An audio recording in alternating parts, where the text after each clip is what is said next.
छोटे से कस्बे में बसा था शिवालय नाम का एक मोहल्ला।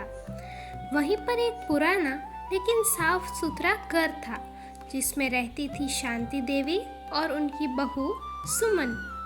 शांति देवी 70 की उम्र पार कर चुकी थी। चेहरे पर झुर्रियां थी लेकिन चाल में अब भी आत्मविश्वास था।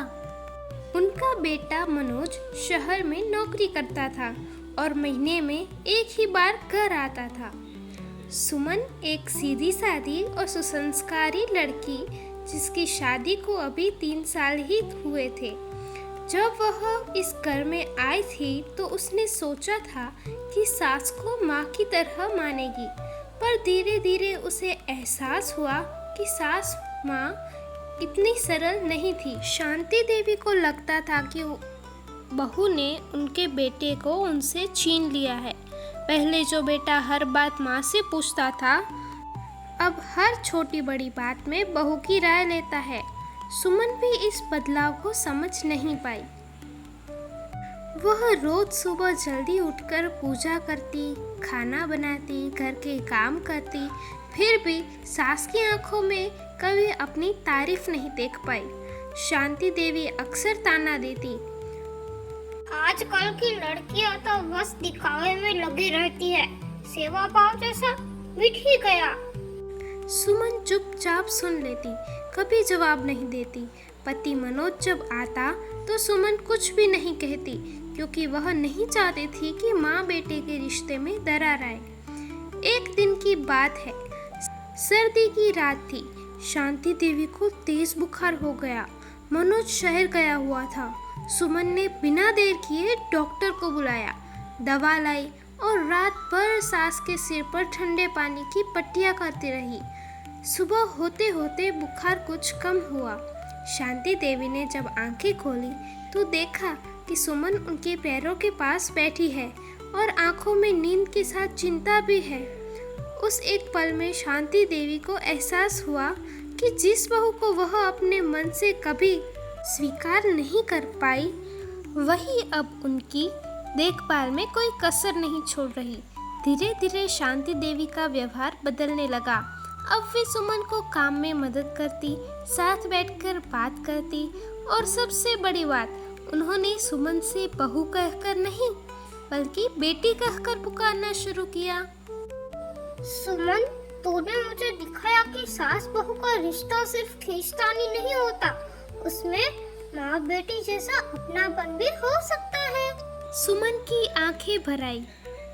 उसने कहा, माँ जी, मुझे आपके प्यार की तलाश थी। मैं तो कब से इंतजार कर रही थी कि आप मुझे अपनी बेटी माने। शांति देवी मुस्कुराई, तो फिर देर किस बात की? अब दोनों मिलकर इस घर को हंसी खुशी से चलाएंगे। इसके बाद घर का माहौल ही बदल गया। अब सुमन और शांति देवी साथ में पूजा करती, बाजार जाती और कभी कभी एक दूसरे के पुरानों किस्सों पर खूब हंसती। मनोज जब अगली बार घर आया तो उसे यकीन ही नहीं हुआ कि माँ और पत्नी अब इतनी अच्छी दोस्त बन चुकी है। एक बार मोहल्ले में कीर्तन का आयोजन हुआ।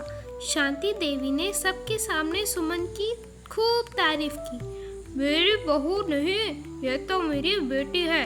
भगवान सबको ऐसी बहू दे। सुमन शर्मा गई लेकिन उसका दिल गर्व से भर गया। समय बीतता गया, रिश्तों की गांठें खुलती गई। मोहल्ले की दूसरी औरतें भी अब सुमन और शांति देवी की जोड़ी को देखकर प्रेरित होती। एक दिन सुमन ने अपनी एल्बम में एक तस्वीर देखी, उसकी माँ की, जो अब इस दुनिया में नहीं रही थी। वह भावुक हो गई। शांति देवी ने चुपचाप आकर उसके सिर पर हाथ रखा और कहा, अगर तेरी माँ नहीं है तो क्या हुआ, अब मैं हूँ ना। वो लम्हा दोनों के रिश्ते को और मजबूत बना गया। इस कहानी से हमें यही सीख मिलती है, रिश्तों में दूरी अक्सर गलतफहमियों से ही होती है। अगर दोनों पक्ष थोड़ा समझे, थोड़ा झुके, तो हर रिश्ता प्यार और अपनापन से भर सकता है। सास बहू का रिश्ता भी कोई अपवाद नहीं है। थोड़ा धैर्य, थोड़ा प्यार और बहुत सारी समझदारी से यह रिश्ता भी माँ बेटी से कम नहीं होता।